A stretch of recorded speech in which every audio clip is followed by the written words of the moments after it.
What is good, NIO family? It's Rey-Jay back with another video, and in this one I'm going to be talking about the one and only NIO stock and what you should be looking after for the future.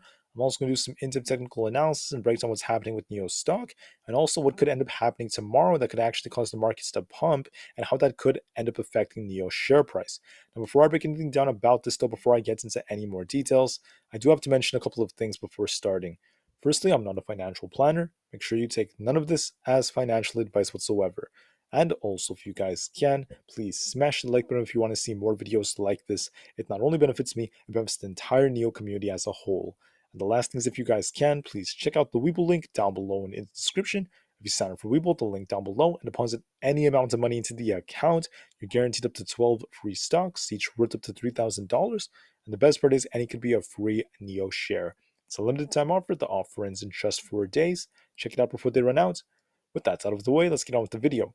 So NIO is now up about 0.61% at the time I'm recording this, trying to actually hold up, and so far it's doing okay. We're actually about to close right now, and the real question is, how is NIO going to perform for tomorrow?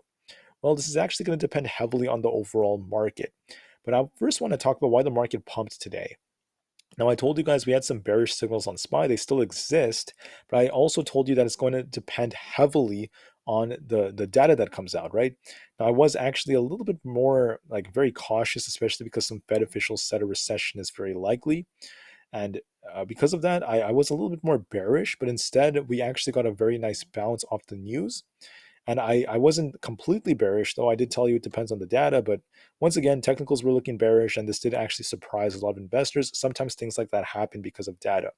But the market's responding now to data and earnings and less based off solely on technicals. So what am I seeing right now? The market's pumping. We do technically have a bearish divergence, but it's not actually completed. The market could still pump more, and if this does remain, then this could actually mark a top later on, maybe going into early next week, maybe going into tomorrow, who knows. But I do believe there is more upside to come, and I'm going to show you exactly why, and I'm going to talk about how it could affect NIO. So why could there be more upside? PPI came out first off today, and this was actually lower than expected. Core was only 3.4% below the 3.5% forecast. PPI itself collectively was 2.7% below the 3.2% forecast. So we got lower inflationary numbers than expected. That's a good sign, right? This does not guarantee anything for the summer, but it is a pretty decent sign. Jobless claims came out. They were higher than expected. There's more unemployment. This is what the market wanted, and we're now seeing pain in the jobs sector. That is exactly what the Fed wants. It de-incentivizes them from being more hawkish. For the options chain, and this is part of why the market's pumping, when the Fed said a recession is likely, or at least some Fed officials, when we saw a higher than expected core CPI, the market freaked out, the market sold off a bit, and a lot of people started shorting super hard. We saw over 200,000 puts added just yesterday, and this actually gives us about 765,000 puts expiring just for tomorrow. Also, we have a 2.06 put to call ratio. So the majority of people have puts. And what happened was most people are betting the market's going to crash, the market's going to tank. This is exactly why the market makers are going to cause pain for those people. The market makers are going to pump the markets, most likely. They're pumping the markets to cause pain, and they're going to use whatever they can as an excuse to do that. Now, what's happening tomorrow is I'm prepared for anything, both downside and upside because of bank earnings, but the odds are once again favoring upside. Tomorrow, before the market opens, JP Morgan Chase, Citi, Wells Fargo, PNC, and BlackRock are going to be reporting earnings. That is super important. But the odds do favor that it could lead to a more bullish outcome for the markets. It's a little bit more likely. Here's why. The markets are expecting them to do bad, right? Because of how serious the SVB situation was with Silicon Valley Bank. The markets are expecting the banks to not do well. If the banks do good, this is going to be bullish for the markets. They're beating expectations. And that's also going to reiterate and affirm the things that Janet Yellen was saying about the banks being completely fine. And once again, that's very similar to what the markets want. I'm not saying she's right or wrong. It's just what the markets want, and that's why the markets can pump if these are good. If they're okay, this would pump the markets better than expected. If they're bad, the market could either pump or dump, depending on how bad. If they're horrendous, as expected or worse than expected, the market is going to end up tanking. If they're absolutely horrendous and ugly. But if they're actually not horrendous, they're bad, but not as bad as the market thought, that could pump the markets, right? It's pretty crazy.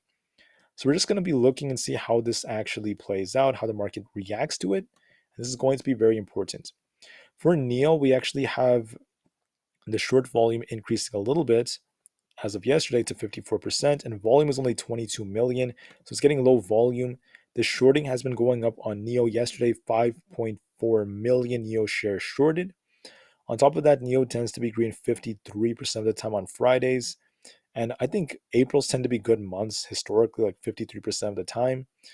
And overall, the price price ratio is very low. So we'll see how this responds. What am I seeing in the charts? Well, if SPY is bullish, 416 should come. If we're very bearish tomorrow, it's going to crash back to 408. What do I think it's going to do? Well, I'm prepared for anything, but the odds are favoring more upside because it benefits the market makers. And this is probably what they want, causing a short squeeze to hurt shorts. For the triple Q, if we're bullish, this thing's going to pump to 321, break above that, then 322 becomes possible, followed by 324.5. If we're bearish, it's going to come down all the way down below 314, and once again start filling the gap. What is most likely going to happen? It's more likely this thing continues to pump, once again squeezing shorts, as I mentioned earlier. As the market's holding up, NIO is now up almost 1%, so it pumped a little bit more near close. What do I think NIO is going to do, though? Well, unfortunately for NIO has this giant head and shoulders developing. It's not too huge. Left shoulder, a head, and a right shoulder. So eventually the odds do favor downside to come later on, but there's no confirmation of it tanking just yet. It's holding up nicely.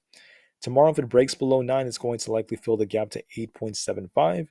If it doesn't end up dropping below 9, it starts pumping. We have resistance at 9.23, 9.36, 9.5, 9.7, and then 10. So quite a bit of resistance above. But these two up here are not too significant. We did actually reject off the hourly 50 EMA. What do I think NIO is going to do, though? Right? I'm prepared for anything just in case, but the odds favor NIO is going to make an attempt to retest the 50 EMA, maybe get to the 9.2s, if not 9.36, reject and close pretty flat, maybe somewhere in the green. I think the market's going to pump. The odds favor that, and this could actually help NIO. But for the time being, I am prepared for anything.